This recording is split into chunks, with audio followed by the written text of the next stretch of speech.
sans rendez-vous sur Europe 1. La santé, le bien-être et la sexo, c'est sur Europe 1 et nous sommes avec vous depuis 15h. Toujours à mes côtés, le docteur Jimmy Mohamed et c'est Catherine Blanc qui fait son entrée dans cette émission. Catherine Blanc, sexologue et psychanalyste à Paris.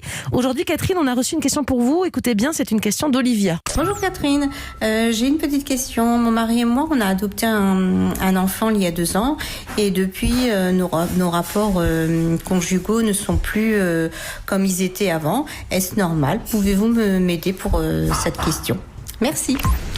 Alors Catherine, l'arrivée d'un enfant d'ailleurs, qu'il soit adopté ou pas, ça chamboule la vie d'un couple, non? Jusqu'à même la sexualité parfois.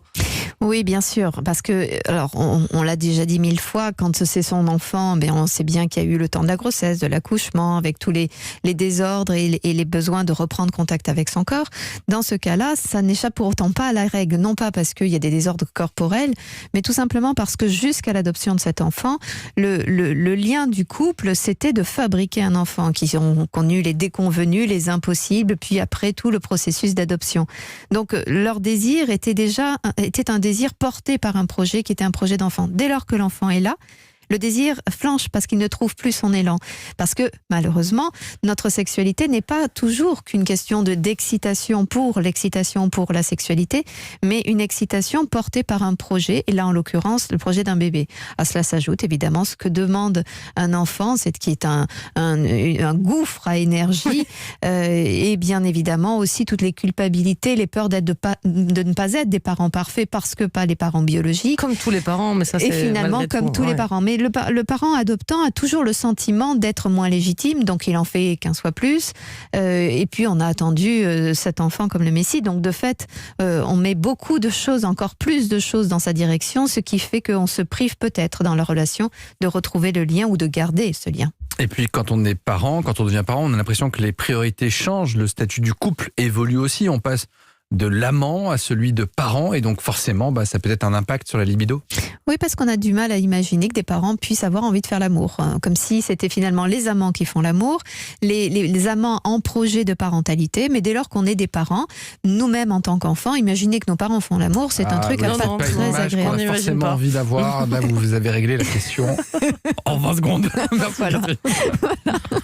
C'est ça, ça explique beaucoup de choses. Ouais. Oui, parce qu'à partir du moment, et puis d'ailleurs on le voit bien, il y a des couples qui disent maman, papa, donc va voir papa, va voir maman, et puis on finit par appeler comme l'enfant, papa, maman, son partenaire. Faut jamais faire ça, on est d'accord. Oui. C'est interdit ça, Catherine. D'une voix, nous nous levons pour nous opposer. Non. Autant vous faites ce que vous voulez toute la journée, mais non, on n'appelle pas son partenaire là, on est vraiment, maman. On a les coudes serrés, Jimmy, ah oui, vous là, et pour moi. une fois, là, oui, interdit. vraiment. Alors on est d'accord, on l'appelle ni maman, ni papa, ni bébé.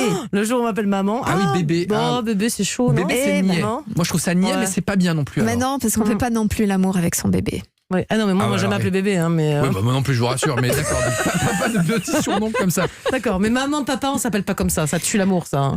C'est compliqué, oui, c'est compliqué, parce qu'alors après, on s'appellera papi, mamie, alors vous imaginez, ça sera une catastrophe.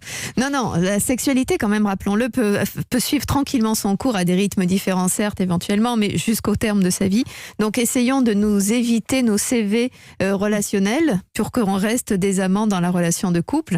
Et évidemment que ces petits noms que nous nous donnons peuvent à certains moments acter d'une désexualisation de l'autre évidente. Alors justement, comment resexualiser cette relation entre Olivia et son conjoint qui viennent d'adopter, donc je rappelle, un petit enfant, un petit garçon précisément. Qu'est-ce que vous pouvez lui conseiller pour terminer? Alors, ne pas oublier que ce petit garçon n'est pas sa source d'amour, même si c'est un petit garçon. Il vient combler tous les manques.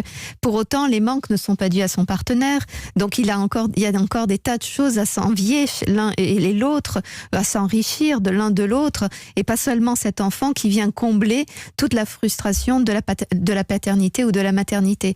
Donc en fait, ce qui rompt l'élan, c'est de penser que la sexualité était une source, c'était le moyen de s'enrichir de l'autre, et que dès lors que le bébé était l'enrichissement et qu'il est trouvé ailleurs, il n'y a plus de possibilité. Donc il faut absolument ne pas oublier qu'un bébé, ça dort beaucoup, ça prend beaucoup d'énergie, mais ça dort beaucoup, et en profiter peut-être pas pour faire l'amour si c'est pas le désir plaisir qui revient, mais au moins pour reconnaître ces corps, les câliner, les découvrir ou les redécouvrir dans leur géographie avec délicatesse, pour que justement ce lien de tactile, ce lien de tendresse ne soit pas seulement celui donné à un bébé quand on lui donne le bain. Si merveilleux soit ce bébé, n'oublions pas les corps des adultes qui ont besoin aussi de câlins et de douceur.